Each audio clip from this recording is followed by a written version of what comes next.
दोस्तों, स्वागत है आपका vision IAS news today section में। आज की खबर है 1 नवंबर 2023 की। 1 नवंबर 2023 में क्या क्या ऐसे इंपॉर्टेंट न्यूज़ हैं जो यूपीएससी प्रीलिम्स और यूपीएससी मेंस और इंटरव्यू की दृष्टि से महत्वपूर्ण हो सकती हैं, एक नज़र डालेंगे और इसको हम पढ़ करके समझेंगे। तो ध्यान दीजिएगा, पहली खबर है सड़क परिवहन और राजमार्ग मंत्रालय यानी ministry of railway transportation and highways ने भारत में सड़क दुर्घटनाएं 2022 इस शीर्षक से वार्षिक रिपोर्ट जारी की है।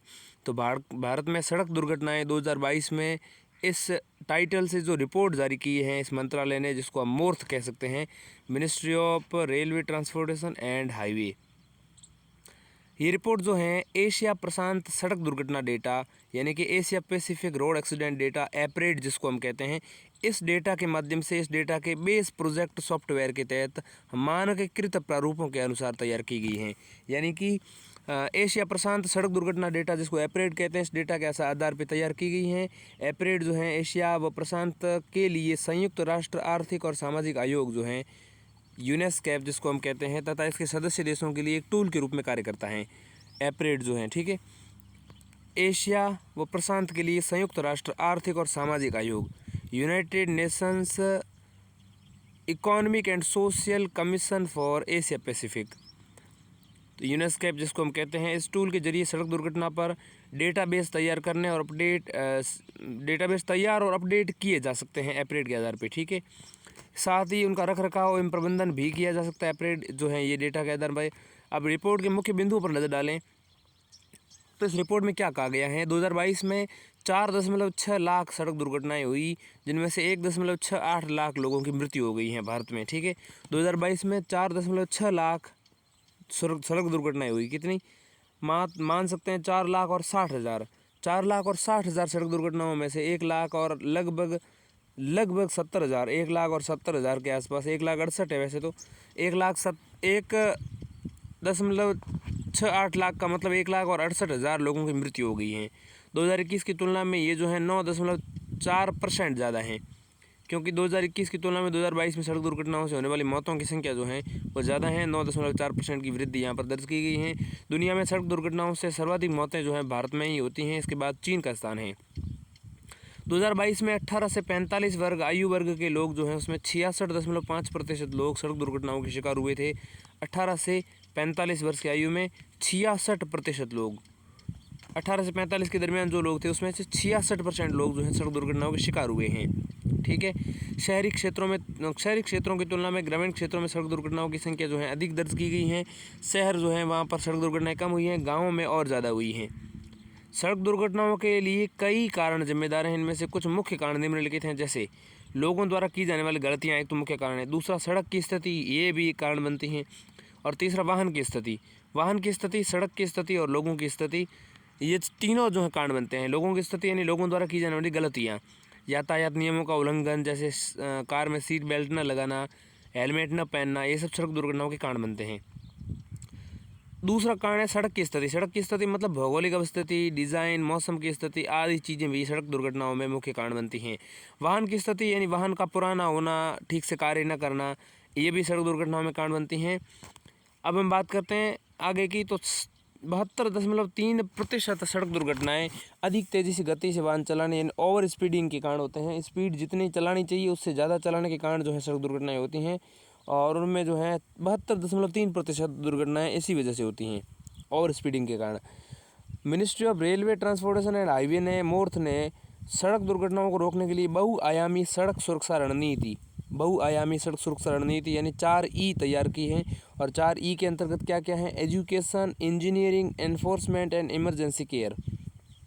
एजुकेशन यानी शिक्षा, यानी कि जागरूकता अभियान चला सकते हैं, ड्राइविंग प्रशिक्षण दे करके, सड़क सुरक्षा सप्ताह या सड़क सुरक्षा माह आयोजित करवा करके शिक्षा एजुकेशन को ठीक किया जा सकता है। इसके अलावा इंजीनियरिंग का मतलब यह है कि सड़क व वाहन दोनों की चीज़ों को सुधार करना, सड़क सुरक्षा ऑडिट करना, इलेक्ट्रॉनिक विस्तृत दुर्घटना रिपोर्ट यानी कि EDAR रिपोर्ट तैयार करना, ठीक है। इसके अलावा स्वचालित वाहन निरीक्षण केंद्र स्थापित करना आदि। तीसरा है एनफोर्समेंट यानी प्रवर्तन। मोटर वाहन संशोधन अधिनियम 2019 लागू किया गया है। CCTV जैसे इलेक्ट्रॉनिक प्रवर्तन उपकरण लगाए जा रहे हैं। इसके अलावा आपातकालीन देखभाल इमरजेंसी केयर क्या है, इसमें गुड सैमेरिटन यानी नेक व्यक्ति को संरक्षण प्रदान करना और पीड़ितों को क्षतिपूर्ति देना, एम्बुलेंस सेवाएं उपलब्ध कराना आदि जो हैं इमरजेंसी केयर को लेकर के 4 चीज़ें ई है। तो एजुकेशन यानी जागरूकता ला करके, ड्राइविंग है जागरूकता है, सड़क सुरक्षा सप्ताह वगैरह ये। इंजीनियरिंग में वाहन और सड़क दोनों को ठीक किया जा सकता है, ठीक है, सड़क सुरक्षा ऑडिट की जा सकती हैं। इसके अलावा दुर्घटनाओं की विस्तृत रिपोर्ट तैयार करके और स्वचालित वाहन निरीक्षण केंद्र लगा करके। इसके अलावा प्रवर्तन ये है कि मोटर वाहन अधिनियम को लागू किया गया है, उपकरण लगाए जा रहे हैं और सुधार होने की संभावनाएं हैं। और आपातकालीन देखभाल में जो दुर्घटनाएं हो जाती हैं उस समय एम्बुलेंस सेवाएं, पीड़ित को क्षतिपूर्ति, ये सारी चीज़ें हैं। अब हम दूसरी खबर की ओर बढ़ते हैं, वो है, ध्यान दीजिएगा, पहली खबर हमने पूरी विस्तार से पढ़ ली। अब थोड़ा सा आप बीच में 1 मिनट का ब्रेक ले सकते हैं और अगली खबर की ओर बढ़ रहे हैं। वो है, भारत ने अंतर्राष्ट्रीय सौर गठबंधन असेंबली के 6ठे सत्र की मेज़बानी की। इंटरनेशनल सोलर अलायंस, अंतर्राष्ट्रीय सौर गठबंधन क्या है और कहाँ है इसका मुख्यालय है, इसको समझेंगे। लेकिन इससे पहले हमें समझना होगा कि खबर क्या है और कौन सा 6ठा सत्र आयोजित किया गया है। ध्यान दीजिएगा, इस सत्र का आयोजन जो है नई दिल्ली में किया गया है, इसलिए खबर जो ज़्यादा महत्वपूर्ण हो जाती है। इस खबर को लेकर के जो तथ्य हैं वो और महत्वपूर्ण हो जाता है। इस सत्र का आयोजन दिल्ली में किया गया है, नई दिल्ली में। इंटरनेशनल सोलर अलायंस यानी अंतर्राष्ट्रीय सौर गठबंधन असेंबली इस गठबंधन का निर्णय लेने वाली सर्वोच्च संस्था है। इस असेंबली में प्रत्येक सदस्य देश का प्रतिनिधित्व होता है।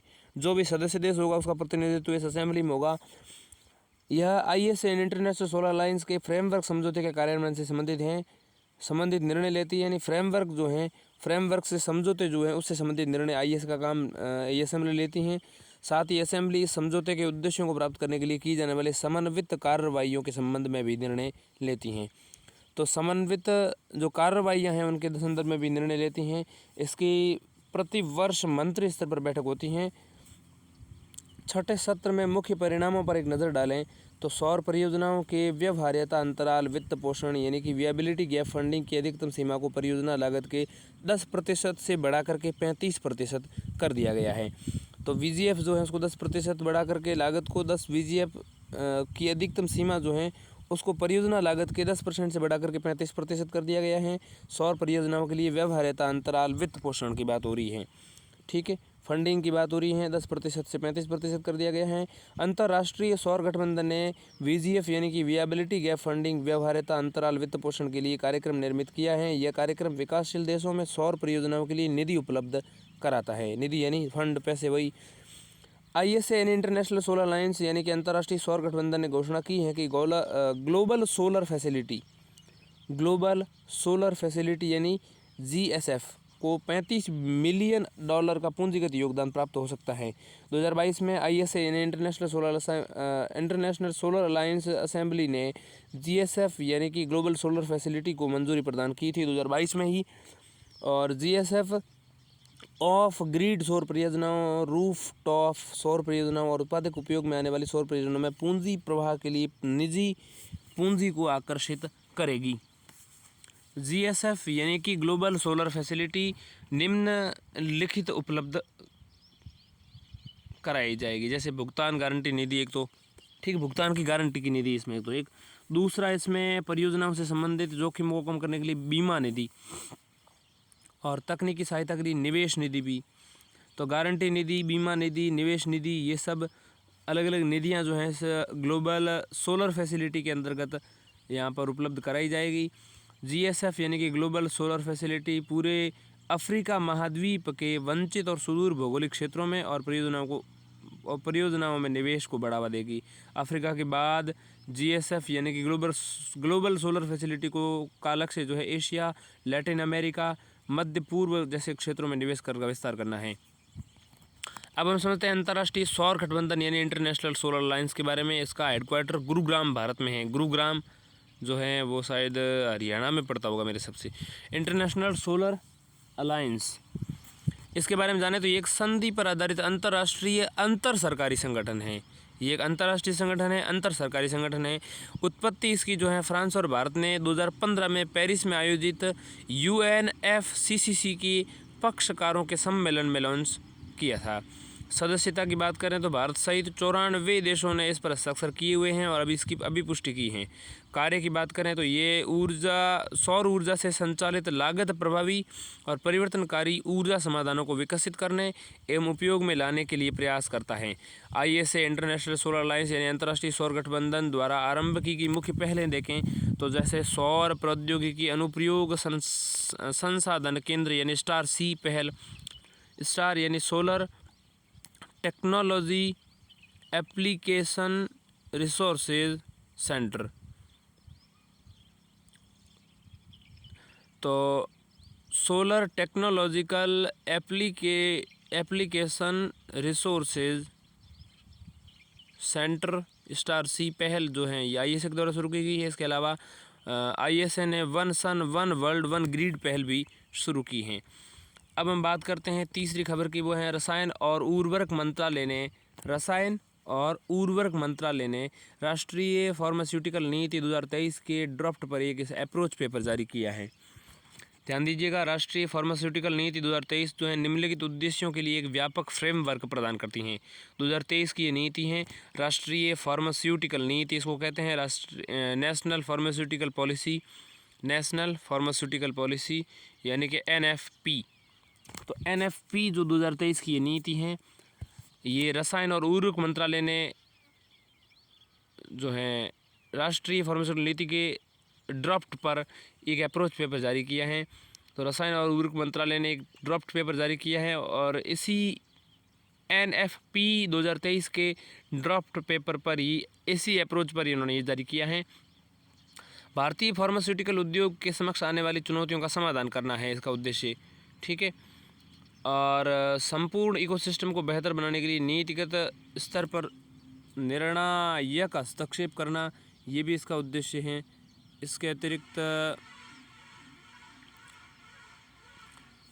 अतिरिक्त भारत के फार्मास्यूटिकल क्षेत्र के समक्ष आने वाली चुनौतियां जैसे सक्रिय औषध सामग्रियों यानी कि active pharmaceutical ingredients API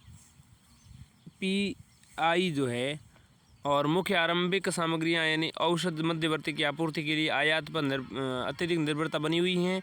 biological, biosimilar और अन्य उभरते उत्पादों प्रवृत्तियों के विकास की गति अपेक्षाकृत धीमी बनी हुई है। मजबूत विनियमन व्यवस्था मौजूद नहीं है। कुशल मानव संसाधन और वित्त पोषण का अभाव है।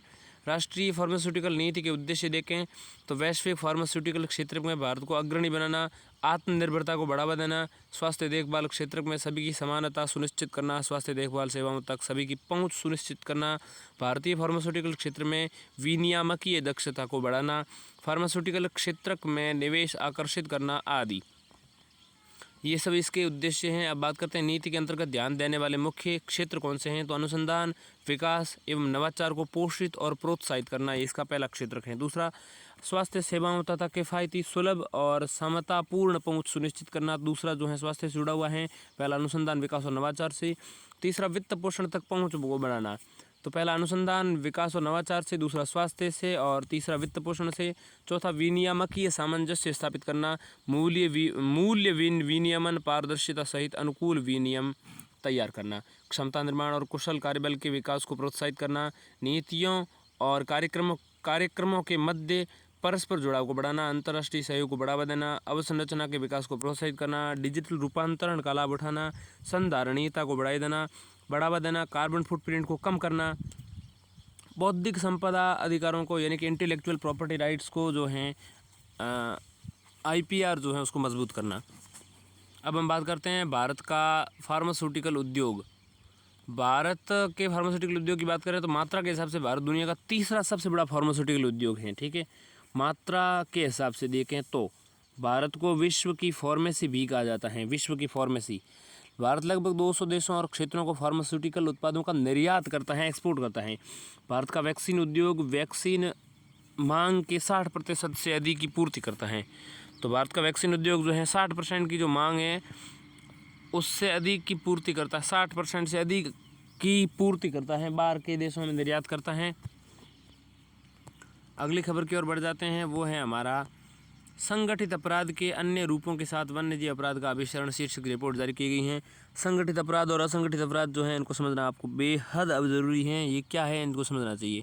देखिए, ये जो है संगठित अपराध के अन्य रूपों के साथ एक रिपोर्ट जारी की गई है। संगठित अपराध के जो अन्य रूप हैं इनके साथ सबसे पहले संगठित अपराध क्या होता है इसको समझेंगे, और जो वन्य जीव अपराध जुड़ा हुआ है उससे उसको भी संगठित अपराध के अंतर्गत गिन लिया जाएगा। अब संगठित अपराध के अन्य रूपों के साथ वन्य जीव अपराध का अभिसरण शीर्षक से रिपोर्ट जारी की गई है। यह report wild life justice commission यानी कि WJC नामक एक गैर लाभकारी संगठन ने जारी की है। तो WJC गैर लाभकारी संगठन है और वाइल्ड लाइफ जस्टिस कमीशन इसने ये जारी रिपोर्ट की है। इस रिपोर्ट में वन्य जीव अपराधों को संगठित अपराध के अन्य रूपों की तरह मानने और उन्हें निपटने के लिए एजेंसियों के बीच बेहतर समन्वय स्थापित करने की बात कही गई है। वन्य जीव अपराधों में अवैध शिकार, संरक्षित प्रजातियों का गैर कानूनी व्यापार आदि। संगठित अपराध किसे कहते हैं? संगठित अपराध से तात्पर्य किसी संगठित आपराधिक गिरोह के सदस्य या सदस्यों के द्वारा किए गए आपराधिक कृत्य या सिलसिलेवार आपराधिक कृत्यों से है। ठीक है। संगठित अपराध के समान स्वरूप वाले वन्य जीव अपराध के उदाहरण हैं हाथी दांत व पेंगोलिन शल्क यानी स्केल जो होता है उसका अवैध व्यापार, अवैध रेत खनन, नकदी इत्यादि को लूटना, हत्या, जबरन वसूली आदि संगठित अपराध के अंतर्गत आते हैं। अपराधों से निपटने की समन्वित रणनीति के लिए की गई मुख्य सिफारिशें: खुफिया सूचना संग्रह, संगठित आपराधिक समूह की मैपिंग पर विशेष ध्यान दिया जाना चाहिए। समान स्वरूप वाले अपराध को लक्षित करने के लिए प्रवर्तन संबंधी विशेषज्ञता को एक साथ लाने की जरूरत है। समान स्वरूप वाले जो अपराध हैं उनको लक्षित करने के लिए प्रवर्तन संबंधी विशेषज्ञता को एक साथ लाने की ज़रूरत है। इसके लिए संबंधित एजेंसियों के बीच सहयोग को बढ़ावा दिया जाना चाहिए। एनफोर्समेंट जो है, प्रवर्तन जो है वो उससे संबंधित विशेषज्ञता जो है उसको लाने की आवश्यकता है। इसके अलावा जहां ज़रूरी हो या उचित हो वहां समान स्वरूप वाले या उनसे जुड़े अपराधों से निपटने से संबंधित वैकल्पिक कानूनों को लागू करना चाहिए। इसके अलावा अंडर कवर ऑपरेशन जैसी विशेष जांच प्रणाली का उपयोग किया जा सकता है। अंडर कवर ऑपरेशन जैसी विशेष प्रणालियों का उपयोग किया जा सकता है। अब हम समझते हैं वन्य अपराधों से निपटने के लिए महत्वपूर्ण पहलें। देखिए, वन्य जो अपराध हैं उनसे निपटने के लिए जो पहलें की गई हैं वो महत्वपूर्ण पहलें कौन सी हैं? एक तो है भारत में वन्य जीव संरक्षण संशोधन अधिनियम 2006। इसके तहत वन्य जीव अपराध नियंत्रण ब्यूरो यानी WCCB स्थापित किया गया है। एक तो वन्य जीव संरक्षण अधिनियम 2006 के तहत वन्य जीव अपराध नियंत्रण ब्यूरो WCCB स्थापित किया गया है। तो wildlife crime control bureau, तो wildlife crime control bureau जो है यानी कि वन्य जीव अपराध नियंत्रण ब्यूरो जो है WCCB जो है उसको भारत में वन्य जीव संरक्षण संशोधन अधिनियम 2006 के तहत किया गया है। 2006 में इसका संशोधन किया गया था और इस संशोधन के तहत ही जो है इसमें WCCB को स्थापित किया गया है। और ये जो ब्यूरो है जिसको हम wild life crime control bureau जो कहते हैं ये स्थापित किया गया है। ये पहले दूसरा, इसके अलावा दक्षिण एशिया वन्य जीव प्रवर्तन नेटवर्क की स्थापना की गई है यानी सावेन, SAWEN सावेन क्या है? South Asia wild life enforcement network. South Asia wild life enforcement network यानी कि सावेन की स्थापना की गई है। इसका उद्देश्य दक्षिण एशिया में अवैध वन्य जीव व्यापार पर अंकुश लगाने के लिए क्षेत्रीय सहयोग को बढ़ावा देना है।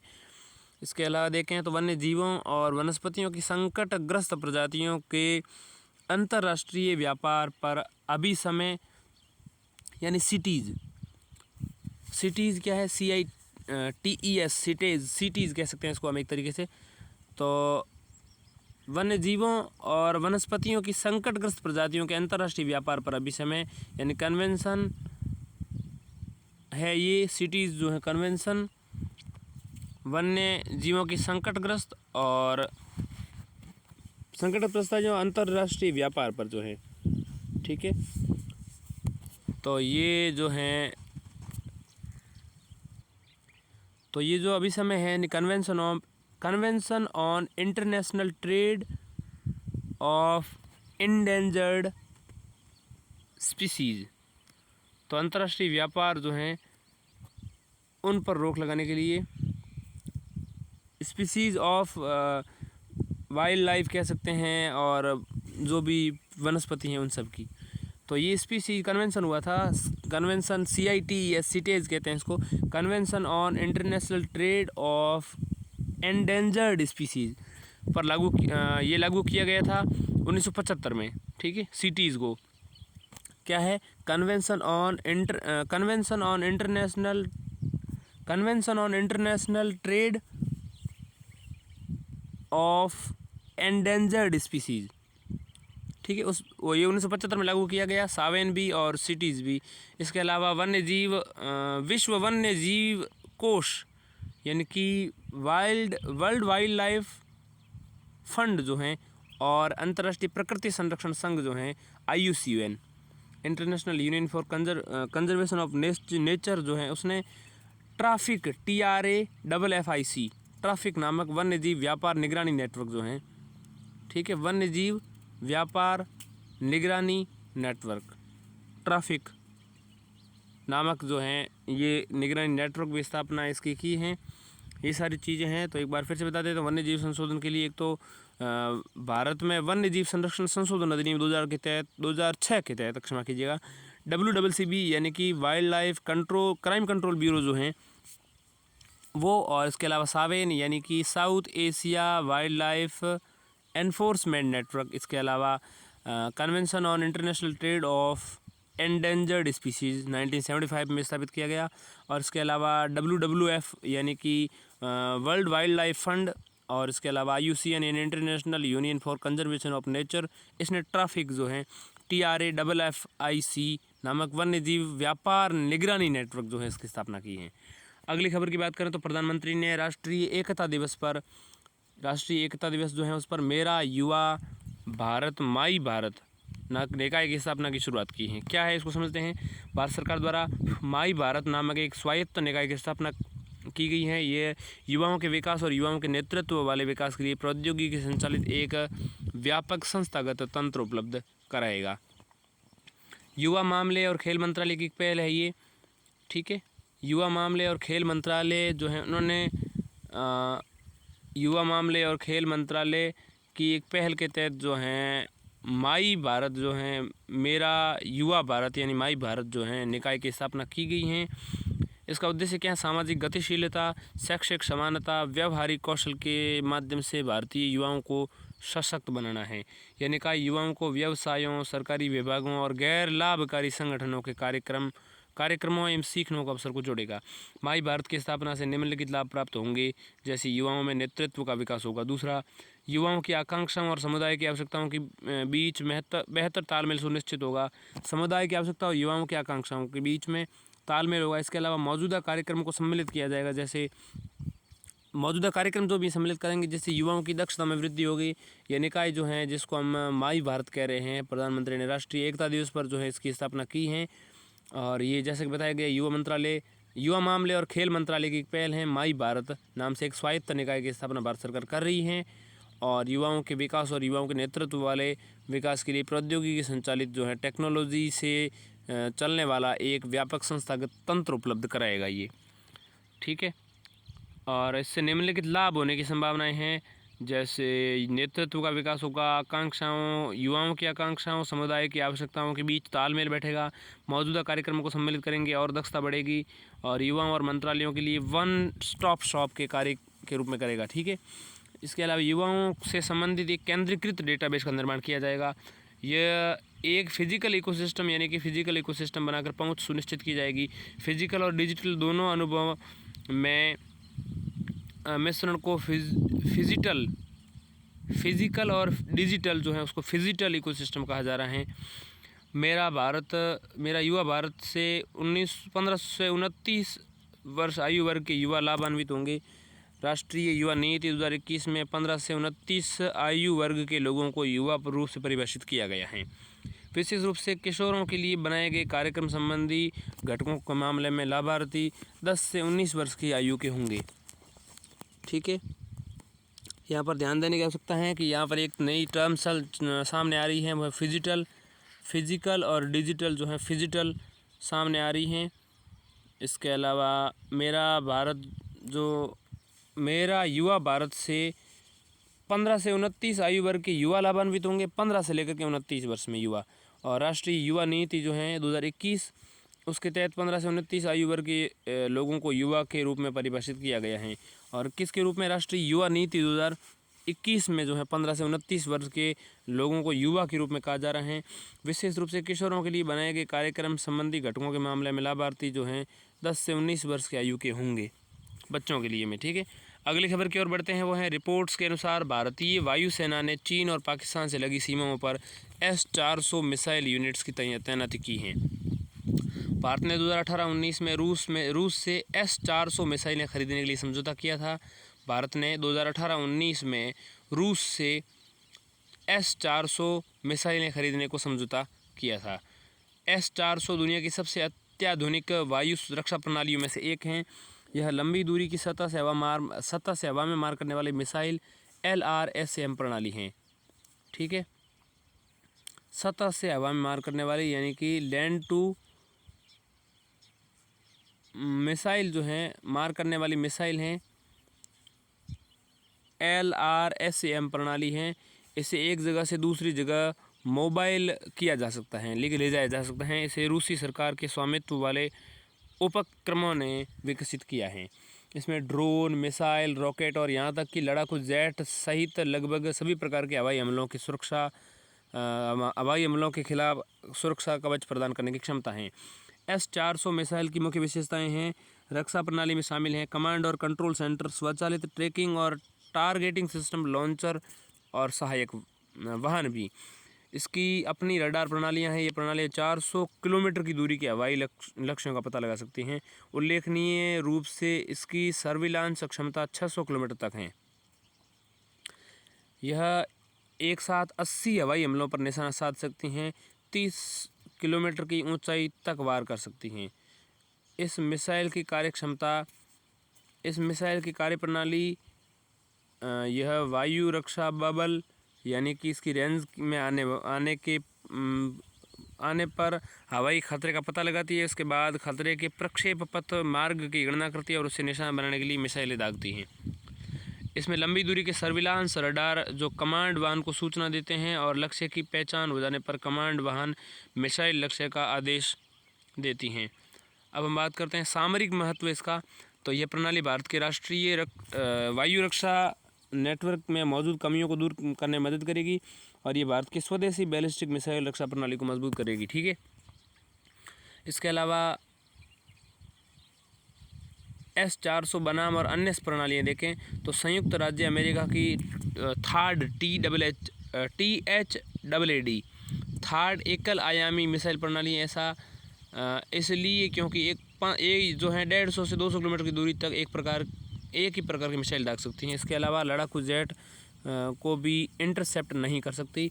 संयुक्त राज्य अमेरिका की पैट्रियट एडवांस कैपेबिलिटी 3 यानी PAC-3 जो है 180 किलोमीटर की रेंज पर हवाई हमले को भेजने की क्षमता रखती हैं। इजराइल की आयरन डोम प्रणाली की तुलना में S-400 प्रणाली बहुत बड़े क्षेत्र को दूर के खतरों बचाने की क्षमता रखती है।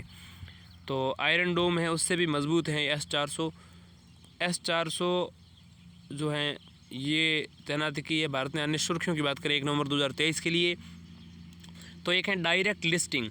हाल ही में कॉरपोरेट कार्य मंत्रालय ने कंपनी संशोधन अधिनियम 2020 की धारा 5 को अधिसूचित किया है। तो कंपनी संशोधन अधिनियम 2020 जो है उसकी धारा 5 को अधिसूचित किया गया है और ये किया है कॉरपोरेट कार्य मंत्रालय ने। तो इन मिनिस्ट्री में डायरेक्ट लिस्टिंग क्या है ध्यान दीजिएगा। धारा 5 जो है कंपनी अधिनियम 2013 की धारा 23 में संशोधन करती हैं। 2020 में संशोधन किया गया और धारा 5 में संशोधन अधिसूचित इसमें किया गया था इसको। ठीक है, संशोधन की धारा 5 को अधिसूचित किया गया है और कॉरपोरेट मंत्रालय ने, और ये 2013 की धारा 23 में संशोधन करती हैं। 2013 के कंपनी अधिनियम 2013 में संशोधन करके जो है कंपनी अधिनियम 2020 लाया गया और उसमें धारा 23 के संशोधन कर दिए 5। इस संशोधन के तहत भारतीय कंपनियों को अपनी प्रतिभूतियों को सीधे विदेशी स्टॉक एक्सचेंज से सूचीबद्ध करने की अनुमति दी गई है। इसे डायरेक्ट लिस्टिंग कहा गया है। डायरेक्ट लिस्टिंग एक ऐसी प्रक्रिया जिसके द्वारा कंपनी नए शेयर जारी करने के बजाय मौजूदा शेयरों को सार्वजनिक रूप से पेशकश करती है। तात्पर्य यह है कि डायरेक्ट लिस्टिंग में किसी कंपनी को आरंभिक सार्वजनिक पेशकश यानी कि इनिशियल पीओ जो है, आईपीओ जो है, आरंभिक सार्वजनिक पेशकश प्रक्रिया से गुजरने की ज़रूरत नहीं पड़ती हैं। ये वैश्विक पूंजी तक पहुंच को सुगम बनाती हैं। अभी तक भारतीय कंपनियां केवल डिपॉजिटरी रिसीट्स के माध्यम से या विदेशी बाज़ारों में अपनी ऋण प्रतिभूतियों को सूचीबद्ध करके विदेशी इक्विटी बाज़ारों तक पहुंच सकती थीं। अगली खबर जो है वो है सी फूड पोषक तत्व। एक अध्ययन के अनुसार कम आय वाले देशों को जलवायु परिवर्तन के कारण सी फूड से 30% तक कम पोषण तत्व प्राप्त होने की संभावना है। ठीक है, कम आय वाले देशों को जलवायु परिवर्तन के कारण। शोधकर्ताओं ने अनुमान लगाया है कि तापमान में प्रत्येक 1 डिग्री सेल्सियस की वृद्धि पर सी फूड से प्राप्त पोषक तत्वों में लगभग 4 से 7% तक की कमी आ सकती है। ठीक है, सी फूड कम आय वाले देशों और ग्लोबल साउथ के देशों को आहार का मुख्य हिस्सा है। इन देशों में कुपोषण को समाप्त करने की इनकी मुख्य भूमिका हो सकती है। ठीक है, इसके अलावा सी फूड कम आय वाले देशों और ग्लोबल साउथ के देशों का मुख्य हिस्सा है। ठीक है, किसका? कम आय वाले देशों और ग्लोबल साउथ जो है, और इन देशों में कुपोषण को समाप्त करने में इनकी मुख्य भूमिका हो सकती है। सी फूड में संतृप्त वसा और सोडियम की मात्रा कम होती है, साथ ही ये आवश्यक विटामिन और खनिजों के भी समृद्ध स्रोत होते हैं। सी फूड में calcium, iron, protein, omega 3 fatty acid सहित अन्य महत्वपूर्ण पोषक तत्व भी होते हैं। बात करते हैं अगली खबर की, वो है Mumbai Ahmedabad high speed rail परिवार के साथ स्टेशन क्षेत्र विकास परियोजना। प्रोजेक्ट स्मार्ट जो है वो है आवासन और शहरी कार्य मंत्रालय, आवासन और शहरी कार्य मंत्रालय, मिनिस्ट्री ऑफ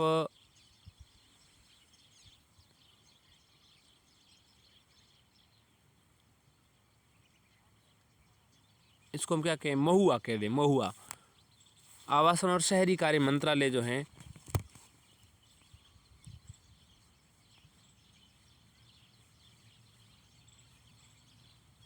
आवासन को क्या कह सकते हैं, हैबिटेट कह सकते हैं बिल्कुल। तो आवासन और शहरी कार्य मंत्रालय यानी कि ministry of habitat urban action या अर्बन एक्ट, इसने प्रोजेक्ट स्मार्ट की प्रगति की समीक्षा की है। इस मंत्रालय ने, आवासन और शहरी कार्य मंत्रालय ने, और प्रोजेक्ट स्मार्ट के अंतर्गत Mumbai Ahmedabad high speed railway station के आसपास के क्षेत्रों को विकसित करने की योजना बनाई गई है। इसका उद्देश्य यात्रियों और अन्य हितधारकों के स्टेशन तक पहुंच व सुविधाओं में वृद्धि करना है, साथ ही आर्थिक गतिविधियों को बढ़ावा देना भी है। इस आवासन और शहरी कार्य मंत्रालय और रेल मंत्रालय ने जापान इंटरनेशनल कॉरपोरेशन एजेंसी यानी जीका के साथ तकनीकी सहयोग के लिए एक समझौता ज्ञापन पर हस्ताक्षर किए हैं, MOU पर हस्ताक्षर किए हैं। इसके तहत 4 मॉडल ऐसे 4 स्टेशनों का विकास किया जाएगा। ठीक है, ये 4 स्टेशन गुजरात के साबरमती और सूरत और महाराष्ट्र, गुजरात में साबरमती और सूरत 2 हो गए, और महाराष्ट्र में विरार और ठाणे, ये 4 जो हैं HSR जो हैं स्टेशनों का विकास किया जाएगा। और ये जीका जो जिसको हम कहते हैं जापान इंटरनेशनल कॉरपोरेशन एजेंसी, उसके साथ भारत का रेल मंत्रालय और ये जो मंत्रालय हैं आवासन और शहरी कार्य मंत्रालय, इन्होंने मिलकर के मेमोरेंडम पर हस्ताक्षर किए हैं। और इनके तहत ये 4 जो हैं साबरमती, सूरत, महाराष्ट्र में विरार और ठाणे, तो साबरमती, सूरत, विरार और ठाणे, गुजरात में साबरमती, सूरत दोनों हो गए, और महाराष्ट्र में विरार और ठाणे, इन 4 इस प्रकार के HSR स्टेशनों का विकास किया जाएगा। और Mumbai Ahmedabad high speed railway परिवहन के साथ स्टेशन विकास परियोजना के तहत ये कार्य किया जा रहा है। अगली खबर है ब्लू फ्लैग प्रमाणन। भारत में 12 समुद्र तटों को ब्लू फ्लैग प्रमाणन प्राप्त है। भारत में 12 समुद्र तट हैं जिनको क्या है, ब्लू फ्लैग प्रमाणन पत्र हैं। इसमें समुद्र तटों, मरीनों, पत्तनों के निकट मनोरंजन गतिविधियों हेतु लघु जल क्षेत्र और संधारणीय नौका विहार पर्यटन संचालकों को प्रदान किया जाता है। दुनिया के सर्वाधिक प्रतिष्ठित पुरस्कारों में से एक है। यह प्रमाणन जो है डेनमार्क स्थित एक गैर सरकारी संगठन फाउंडेशन फॉर एनवायरमेंटल एजुकेशन यानी कि FEE फी द्वारा प्रतिवर्ष प्रदान किया जाता है। फाउंडेशन फॉर एनवायरमेंट एजुकेशन, तो FEE फ़ी की बात हो रही है यहाँ। और इसकी शुरुआत जो है फ़ी की 1985 में हुई थी ब्लू फ्लैग प्रमाणन की, और 2001 में इसे यूरोप से बाहर कर दिया गया था, यूरोप के बाहर कर दिया गया था। 2001 में इसे यूरोप के बाहर लागू किया गया था। 2001 में 1985 में यूरोप में फ्रांस में ये लागू हुई थी। और फ़ी जो है वो है foundation for environment education. Blue flag tag प्राप्त करने हेतु कठोर पर्यावरणीय, शैक्षिक और सुरक्षा और अभिगम्यता मानदंडों की एक श्रृंखला को पूरा करना और बनाए रखना आवश्यक है। और भारत में 12 समुद्र तटों को ब्लू फ्लैग प्रमाणन प्राप्त है। अगली खबर की बात करते हैं राजाजी टाइगर रिजर्व। उत्तराखंड के Rajaji tiger reserve conservation foundation की स्थापना करने का निर्णय कर लिया गया है। राजाजी टाइगर रिजर्व के बारे में जाने तो इसका नाम जो है स्वतंत्रता सेनानी C राजगोपालाचारी के नाम पर रखा गया है। वे राजाजी के नाम से लोकप्रिय थे। यह शिवालिक श्रेणी की तलहटी में समशीतोष्ण पश्चिमी हिमालय और मध्य हिमालय के बीच संक्रमण क्षेत्र यानी कि ट्रांजिशन जोन में अवस्थित है राजाजी टाइगर रिजर्व। वनस्पति की बात करें, इस रिजर्व में अर्ध सदाबहार से लेकर पर्णपाती वन और मिश्रित चौड़ी पत्ती वाले वृक्ष से लेकर तराई क्षेत्र के घास के मैदान पाए जाते हैं। ये राजाजी टाइगर रिजर्व जो है गंगा और सोंग नदियों के बीच में है। नदियों की बात करें तो वनस्पति की बात करें तो रेड मॉर्निंग ग्लोरी, इसके अलावा मालाबार, मेलास्टोमा, इसके अलावा साल के वृक्ष इसमें मुख्य रूप से हैं। बात करें वन्य जीवों की इस राजाजी टाइगर रिजर्व में तो बाघ, तेंदुआ, हिमालयी काला भालू, स्लोथ बियर, चित्तीदार हिरण, बार्किंग डियर आदि इसमें शामिल हैं। अगली खबर की बात करें तो कार्बन नैनो फ्लोरेट्स, ये खबर सुर्खियों में क्यों है? IIT बॉम्बे में शोधकर्ताओं ने कार्बन नैनो फ्लोरेट्स निर्मित किए हैं। ये 87% का दक्षता के साथ आपतित सूर्य के प्रकाश को ऊष्मा में परिवर्तित कर सकते हैं। 87% दक्षता के साथ क्या कर देंगे? आपतित सूर्य के प्रकाश को ऊष्मा में परिवर्तित कर देंगे। नैनो फ्लोरेट्स की उच्च दक्षता के निम्नलिखित 3 कारण हैं। वे सूर्य के प्रकाश में मौजूद अवरक्त, दृश्य प्रकाश और पराबैंगनी तीनों को ही अवशोषित कर लेते हैं। कार्बन कोन्स की शंक्वाकार आकृति यह सुनिश्चित करती है कि प्रकाश की बहुत कम मात्रा ही पुनः परावर्तित हो जाए। वे पर्यावरण में उत्पन्न ऊष्मा का बहुत कम अपव्यय करते हैं।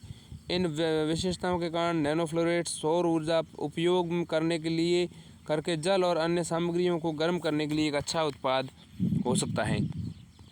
अगली खबर की बात करें तो वो है करक्यूमा काकचिंगेंस। करक्यूमा काकचिंगेंस क्या है समझते हैं। शोधकर्ताओं ने मणिपुर में फूल वाले पौधे की एक नई प्रजाति की खोज की थी। इसे जो है करक्यूमा काकचिंगेंस नाम दिया गया है।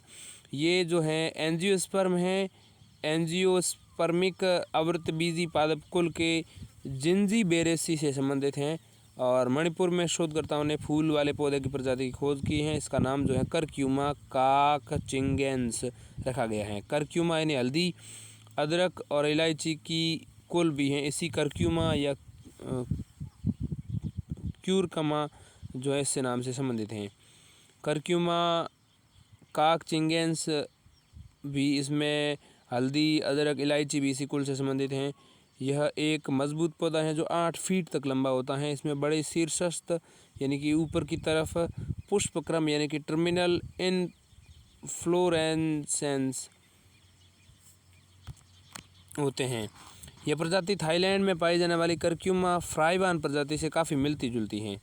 करक्यूमा काकचिंगेंस, ठीक, ये जो है फ्राइवान से मिलती जुलती हैं। करक्यूमा फ्राइवान जो थाईलैंड में पाई जाती हैं, करक्यूमा फ्राइवान।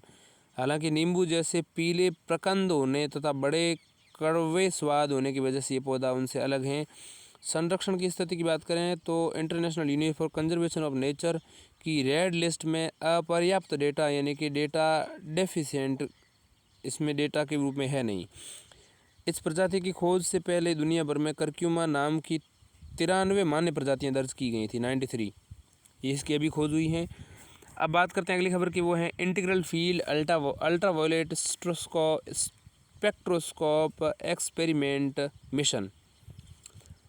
ये क्या है? Integral field ultraviolet spectroscope experiment INFUSE. ठीक है, यहाँ पर ये इंटीग्रल फील्ड, इंटीग्रल में आई एन हो गया, फील्ड में एफ हो गया, तो इंटीग्रल फील्ड अल्ट्रावायलेट का यू हो गया, स्पेक्ट्रोस्कोप का एस हो गया, और एक्सपेरिमेंट स्पेक्ट्रोस्कोप का जो है एस हो गया और एक्सपेरिमेंट का ई हो गया। तो इनफ्यूज मिशन जो है ये नासा ने लॉन्च किया है। इस मिशन का लक्ष्य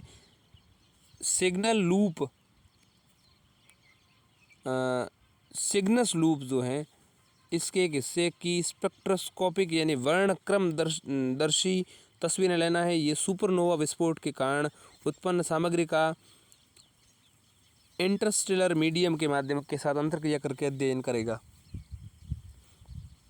सिग्नस लूप एक तारे का अवशेष है। ये तारा कभी सूर्य से 20 गुना अधिक बड़ा था। सिग्नस लूप, ठीक, लगभग 20,000 साल पहले यह तारा अपने ही गुरुत्वाकर्षण के कारण हुए विस्फोट से नष्ट हो गया और सुपरनोवा में बदल गया। सुपरनोवा किसी तारे में विशाल विस्फोट को कहते हैं। यह अंतरिक्ष में पहला सुदूर पराबैंगनी इंटीग्रल फील्ड स्पेक्ट्रोग्राफ यानी कि IFS होगा और इसकी पहुंच लाइमन अल्ट्रावायलेट तक होगी। सुर्खियों में रहे स्थलों की बात करें तो एक थाईलैंड, जो राजधानी थाईलैंड की बैंकॉक है, वो सुर्खियों में है। क्यों है? थाईलैंड जो है थाईलैंड एक देश है, बताएंगा क्या है, कहाँ पर स्थित है।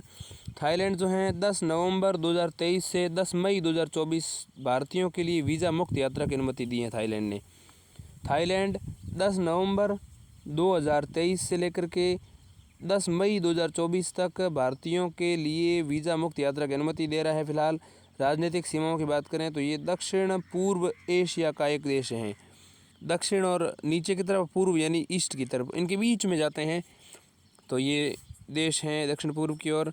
बे ऑफ बंगाल से आगे पूर्व की ओर बढ़ते हैं, मतलब पूर्व की ओर नहीं, एग्जैक्ट दक्षिण पूर्व की ओर बढ़ते हैं तो ये देश आता है थाईलैंड। थाईलैंड की जो पूर्वी सीमा है वो लाओस और कंबोडिया से लगती हैं।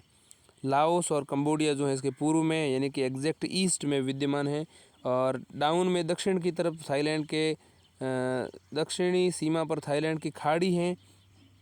ठीक है, थाईलैंड की खाड़ी विद्यमान है दक्षिण की सीमा पर, और मलेशिया भी इनके नीचे की तरफ दक्षिण की ओर विद्यमान है।